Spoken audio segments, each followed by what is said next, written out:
वही हाल है वकला का। और 2007 के वकला तहरीक के शुरू के दिन थे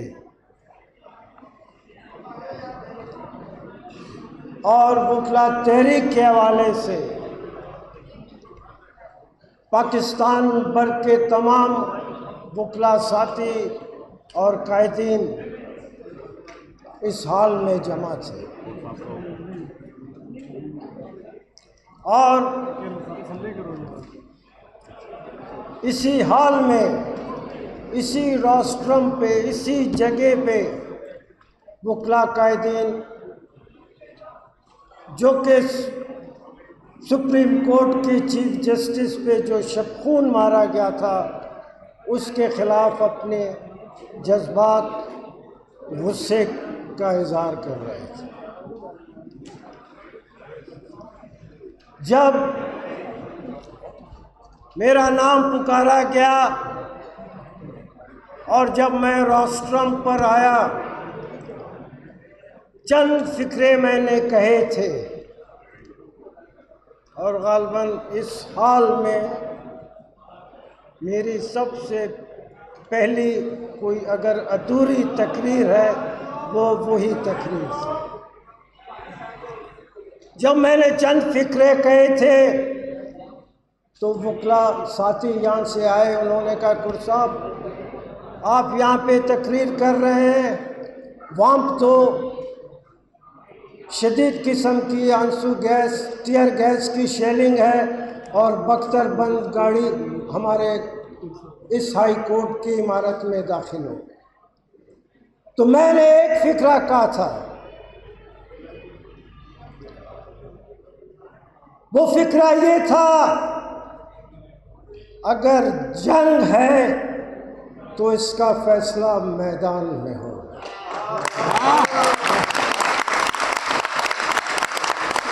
हम सारे साथी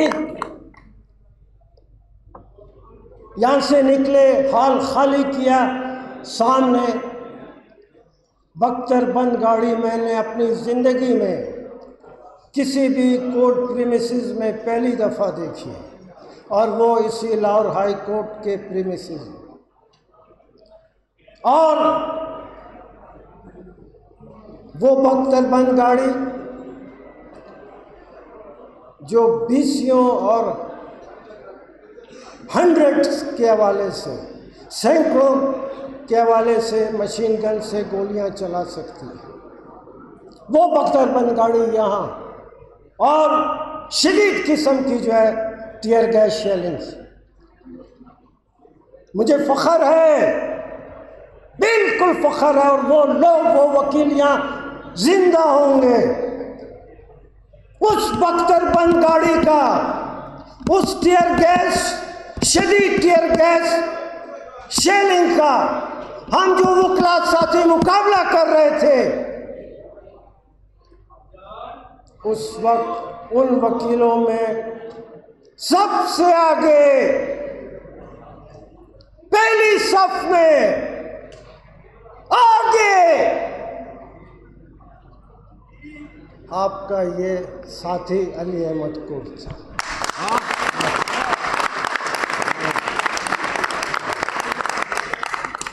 और खुदा गवाह है किस हाथ से सिर्फ मैं नहीं, जितने हम वकील थे उस लोगों की जो कि वो टीयर गैस शेलिंग कर रहे थे, हम वकीलों ने, जिसमें मेरा ये हाथ भी शामिल है, खुदा की कसम वो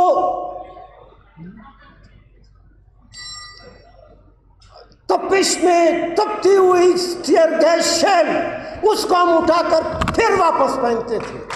हमने मुकाबला किया और वही बख्तरबंद गाड़ी हमने मजबूर किया, हम वकीलों ने वो बख्तरबंद गाड़ी, ये तो मैं नहीं कहता हूँ मगर अंदाज बिल्कुल यही था जैसे लोग मैदान जंग से भागते हैं, वो बख्तरबंद गाड़ी ऐसे ही भाग करते हैं। हम वकील हैं, हम जोर या किसी भी किस्म की ज़बरदस्ती नहीं मानते, बिल्कुल नहीं मानते। ताकत का मुजाहरा हमारे मुकाबले में होगा, हम नहीं मानते, नहीं माना है हमने। हमारी तारीख है, नहीं माना है हमने। बड़े बड़े लोगों की ताकत, जोर ज़बरदस्ती, जो मुक्के लहरा कर चैलेंज करते थे, हमने उसकी भी ताकत का मुकाबला किया। आज जो मामला हम सब के सामने है, आज जो ये ड्रामा हो रहा था और होने का इम्कान है, एक एक पाकिस्तान के शहरी उससे न सिर्फ वाकिफ़ है बल्कि हकीकत समझता। अब मैं तो ये समझता हूँ कि उस दिन अभी तक पाकिस्तान की असेंबलियों में, सेनेट में जब भी अपोजिशन अपने गम गुस्से का इजहार करता है तो उसने उस बिल को उठा के फाड़ फेंका है। मगर चूंकि अभी तक वो बिल आया नहीं था, मैं कहता हूँ इस बिल को, इस अमेंडमेंट का जो पैकेज है, जो बिल है, ये पढ़ने के लायक नहीं, बल्कि इसको उसी वक्त जलाकर उसकी राख को असेंबली के ऊपर। और अगर अभी भी अगर ये अमेंडमेंट का पैकेज आया और वो लोग जो अपने को मर्द का बच्चा कहते हैं अपने साथ लाइटर साथ लेकर जाएं और उसको जलाकर उसको ऊपर, ये आइन हम समझते हैं बहुत कमज़ोर किस्म का आइन है।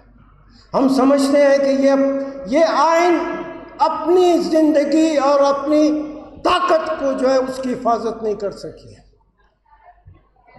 मानते हैं।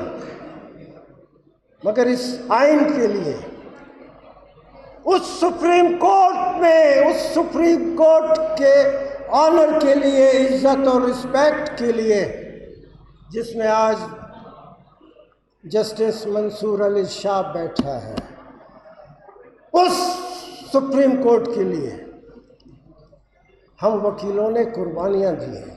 उस सुप्रीमेसी ऑफ कॉन्स्टिट्यूशन के लिए, उस रूल ऑफ लॉ के लिए। कराची में हमारे सामने, हमारी आंखों के सामने हम एयरपोर्ट पे थे और एयरपोर्ट से बाहर हमारे वकला और पाकिस्तान के अवाम 42 से ज़्यादा लोगों को फायरिंग करके शहीद करके मारा गया। आइन के लिए कोई जाति जंग नहीं थी, कोई जायदाद का झगड़ा नहीं था, किसी ने हमारे बाप को, हमारे मामा चाचा को किसी ने कत्ल नहीं किया। इस मुल्क के लिए और इस मुल्क के आइन और अदालतों के लिए कराची में 42 लोगों ने कुर्बानियाँ दी। साहिवाल में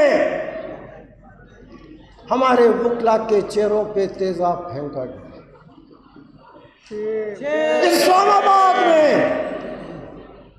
इस्लामाबाद में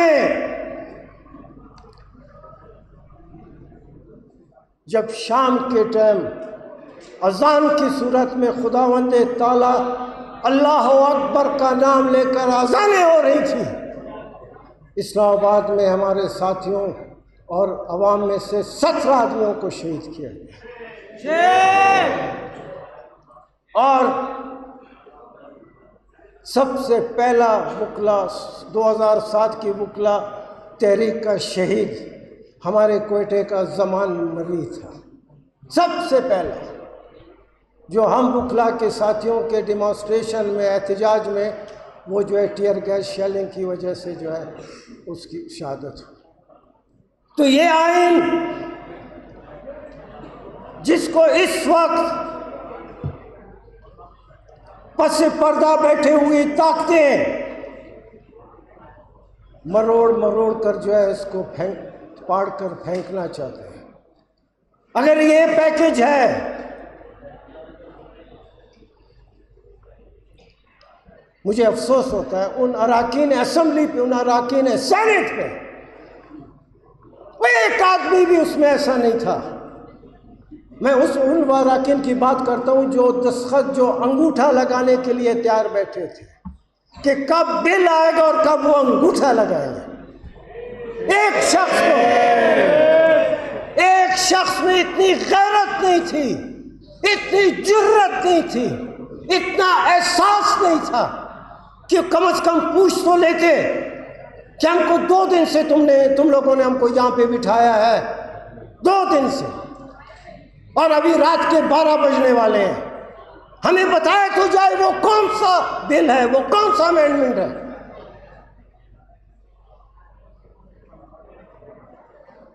इंसानी सोसाइटी में आदमी के ऊपर अगर करप्शन का लेबल लग जाए तो थोड़े अरसे के बाद अगर वो तौबा ताइब कर ले तो करप्शन का वो जो बदनुमा दाग है वो भी धुल जाता है।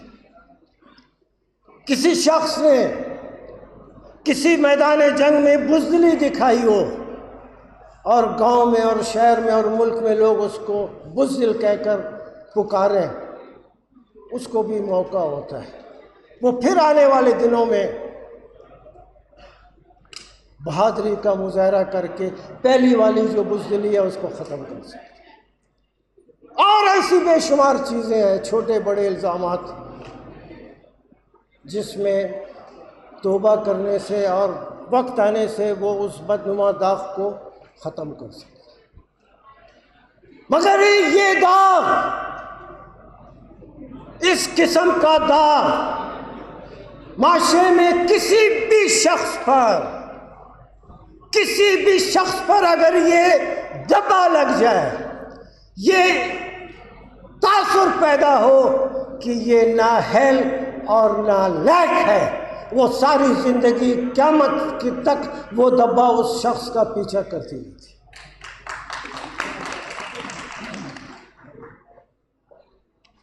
गवर्नमेंट में प्राइम मिनिस्टर होता है,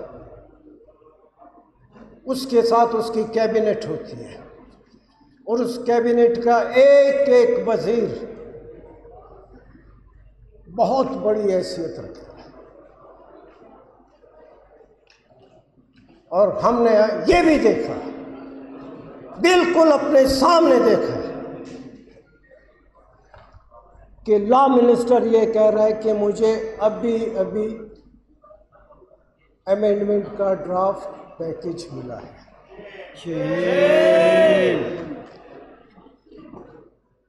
जो लोग दूर बैठ के ये अमेंडमेंट का पैकेज बनाकर असेंबली में जिम्मेदार लोगों को देते हैं,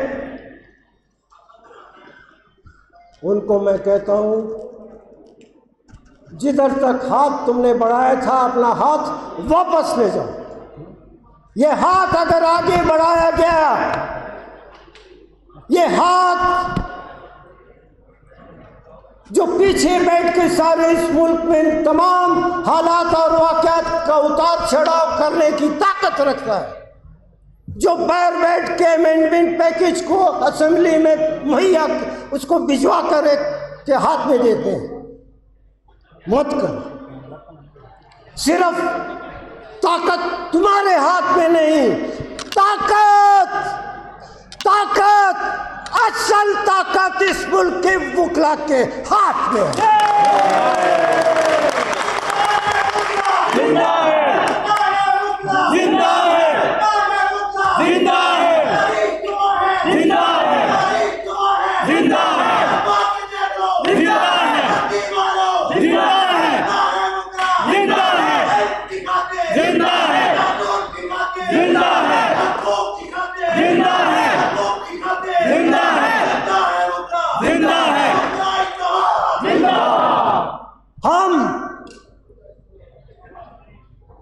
वुकला एक ताकत है और हमने साबित किया है, साबित हमने किया है कि इस मुल्क में हम एक ताकत है। ये वुकला जो बैठे हुए हैं पाकिस्तान में, वो गिलगित और चित्राल ऊंचे पहाड़ों से लेके कराची तक, जिसमें कोयटा, बलूचिस्तान, तुर्बत, ग्वादर, ये सब शामिल है। हम ताकत हैं, हमारे साथ या हमारे साथ इसको मैदान जंग मत बनाओ, मैदान जंग मत बनाओ। हम वुकला एक आदमी नहीं है, हम वुकला एक ताकत है।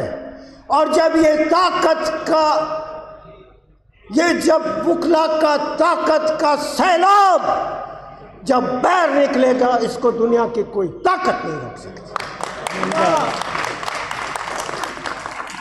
हम सिर्फ ताकत में यकीन नहीं रखते, सिर्फ हम ताकत में यकीन नहीं रखते, हम आईनी और कानूनी ताकत में यकीन रखते हैं। मगर जब हमें मजबूर किया जाएगा, हर वक्त हमको चैलेंज किया गया है और हमें मैदान जंग में लाकर खड़ा किया गया। ज़िया-उल-हक से ज़्यादा बदतरीन आदमी मैंने डिक्टेटर अपनी ज़िंदगी में नहीं देखा। और मुझे फ़ख्र है इसी लाहौर में हज़ारों की तादाद में वुकला ही थे सबसे पहले जिन्होंने उस ज़िया-उल-हक को आंखों में आंखें डालकर चैलेंज किया था। और वो ज़िया-उल-हक के खिलाफ नीला गुम्बद तक ये वकील निकले थे। उसके बाद सियासी जमातों को जो है कोई एहसास हुआ कि अगर वकील निकल सकते हैं, फिर सियासी जमातों में हल्की कम या ज़्यादा जुम्बश हुई और वो हमने सबसे पहले उसको चैलेंज किया। दुनिया बदल गई है, बांग्लादेश सामने है, सबके सामने है, सबके सामने है। सिर्फ स्टूडेंट्स निकले, स्टूडेंट्स जो ऑर्गेनाइज नहीं है, जो किसी डिसिप्लिन के उसमें नहीं है। हम वुकला ऑर्गेनाइज हैं, हम वुकला एक डिसिप्लिन के तहत है। जहाँ डिसिप्लिन है, जहाँ ऑर्गेनाइजेशन है, ताकत भी वहीं पे है। मत छेड़ो, मत छेड़ो। आप बांग्लादेश से सबक लें। ये हुकूमत है, ये लोग बैठे हैं, शर्म आनी चाहिए इनको, शर्म आनी चाहिए। जिनको अमेंडमेंट तो नजर आता है, जिनको सिर्फ इस बात पे गम और दूसरा गुस्सा है कि क्यों मंसूर अली शाह आके सुप्रीम कोर्ट का चीफ जस्टिस बन रहा है। तुमको उस वक्त शर्म नहीं आती है, उस वक्त तुमको ख्याल नहीं आता, हालांकि तुम इस मुल्क के हुकूमत के दावेदार हो, गलत दावेदार हो, जाली दावेदार हो, उसकी मैं बात नहीं करता हूं, सबको पता है। शर्म आनी चाहिए तुमको, शर्म आनी चाहिए। अगर कोई मर्द का बच्चा है, अगर किसी ने अपनी मां का दूध पिया है, शर्म आनी चाहिए। इस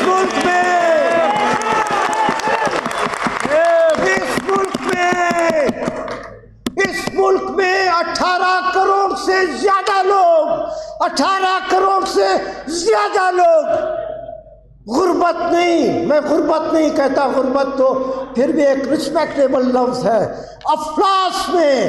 अफलास में जिंदगी गुजार रहे हैं 11 करोड़ से ज्यादा। ये दुनिया की इंटरनेशनल सर्वे रिपोर्ट है।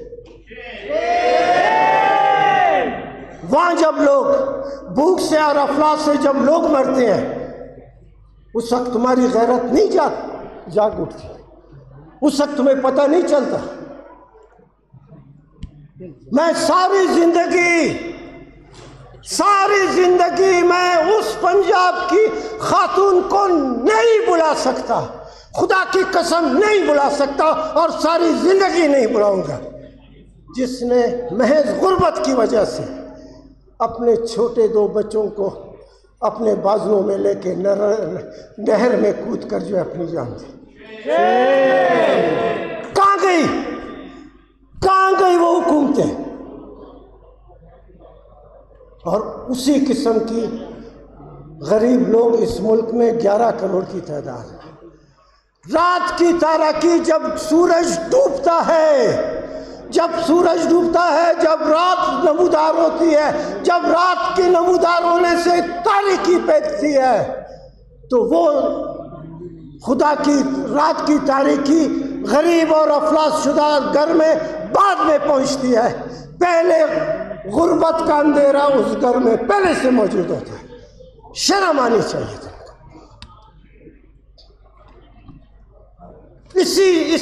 इसी पंजाब में एक शख्स ने यही गुर्बत और अफलास के झगड़ों की वजह से अपने 4 साल के बच्चे से लेके 8 साल के बच्चे तक और 7 बीवी को भी गुर्बत और अफलास की वजह से चाकू से खंजर से काट के ज़बह किए।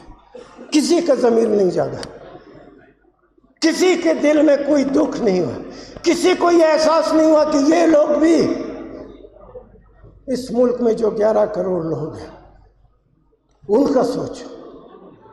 असल डरो उस वक्त से ये 11 करोड़ अवाम, अगर ये 11 करोड़ अवाम को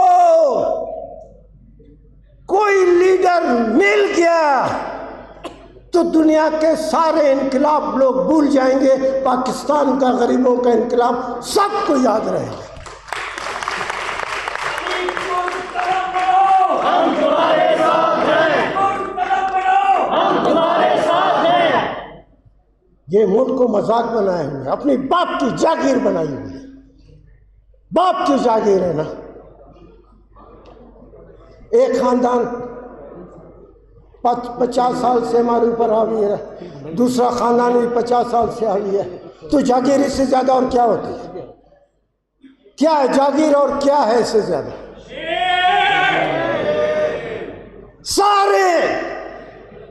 सारे लोग मेरे नजदीक 9 सरबाज लोग हैं, 9-2-11 लोग हैं। सारे 9-2-11 बैर हैं और एक अकेला बंद है। मत करो। जमहूरियत है तो पूरी जमहूरियत होनी चाहिए। बाप की जागीर मत बनाओ इसको। और अगर बाप की जागीर बनाने का तुमने सोच भी रखा है तो हमारे कसम खाते हैं। हमारा कसम वो तुम्हारा हल्फ नहीं, हमारा कसम तुम्हारा वो हल्फ नहीं जो तुम सुबह शाम उसको तोड़ते हो। हमारी कसम है कि जिस दिन तुम इस पे आओगे और ये अमल उठाओगे, ये वकीलों का सैलाब तुम्हारे सामने खड़ा होगा। और फिर हमें तारीख ये मौका दे रही है, जितने कायदीन बैठे हैं। हमारा आपसे वादा है, ये कसम है हमारा आपसे, कि हम पहली सफ में होंगे और सबसे आगे होंगे। जो होगा देखो।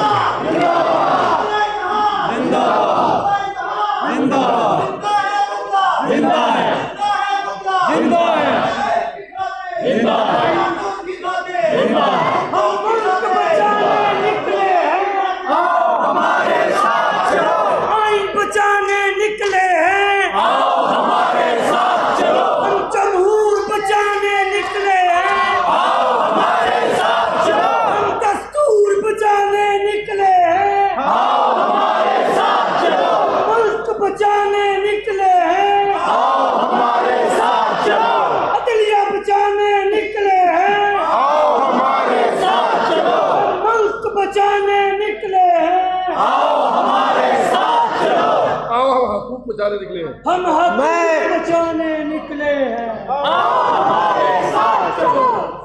हम वकील सिर्फ एक ऐसा तबका है हम में कभी किसी वकील ने ये नहीं कहा कि मैं बलोच हूँ, वो पंजाबी है, वो पठान है, वो सिंधी है, वो सराइकी है, वो हज़ारा है, वो क्या है।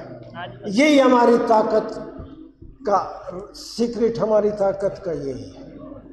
तुम में हर आदमी तफरीक शुदा है, तकसीम शुदा है। मैं बलूचिस्तान से ताल्लुक़ रखता हूँ। आपको शर्म आनी चाहिए। अगर कोई तुम में ज़मीर है, अगर तुम्हारे अंदर कोई सोचने समझने की सलाहियत है।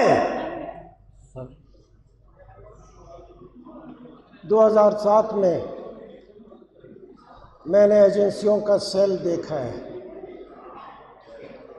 इतना छोटा सा एक सेल है, उसमें आदमी या तो सो सकता है, लेट सकता है, और मेरे ख्याल में जो कि मैंने देखा है, सिर्फ 4 कदम अगर वो चाहे तो 4 कदम फिर से। तुमने बलूचिस्तान के 2000 लोग, ये मैं नहीं कहता हूँ, एक बहुत जिम्मेदार कौमी असम्बली के मेंबर ने कहा, एक बहुत जिम्मेदार पाकिस्तान बलूचिस्तान की एक अहम तरीन पार्टी के लीडर ने कहा है कि 2000 आदमी तुमने कई सालों से बंद किए, और फिर तुम कहते हो हम मुल्क चलाएंगे। मैंने बार बार कहा, मैं फिर कहता हूँ, बैसियत उस इलाके के जिसमें मैं रहता हूँ, बैसियत उस जुबान के जो मैं घर में बोलता हूँ, बैसियत उस हवाले से जो मैं समझता हूँ कि मैं हूँ, बहुत वाज़ेह अंदाज में कहता हूँ। जिन्होंने कान बंद किए, कान खोल कर सुन लें।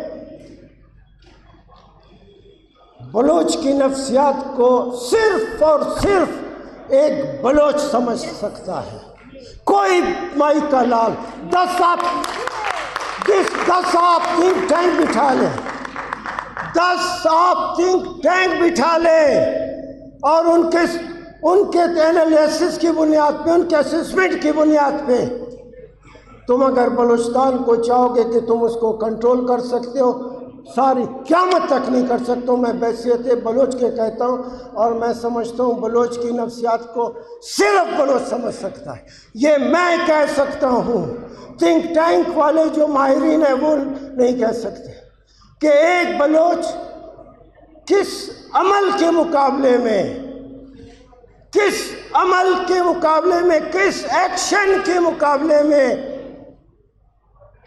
क्या रिएक्शन करेगा, कब करेगा और कितना शदीद करेगा। संभलो। बलूचिस्तान कोई तुम्हारी जागीर नहीं है कि तुम चाहो और उसको आगे, बकरी का बच्चा नहीं है आगे बढ़ के तुमने उसको पकड़ लिया है। अब भी तुमको मैं समझाता हूँ, अकल के नाखून लो। Thank you very much.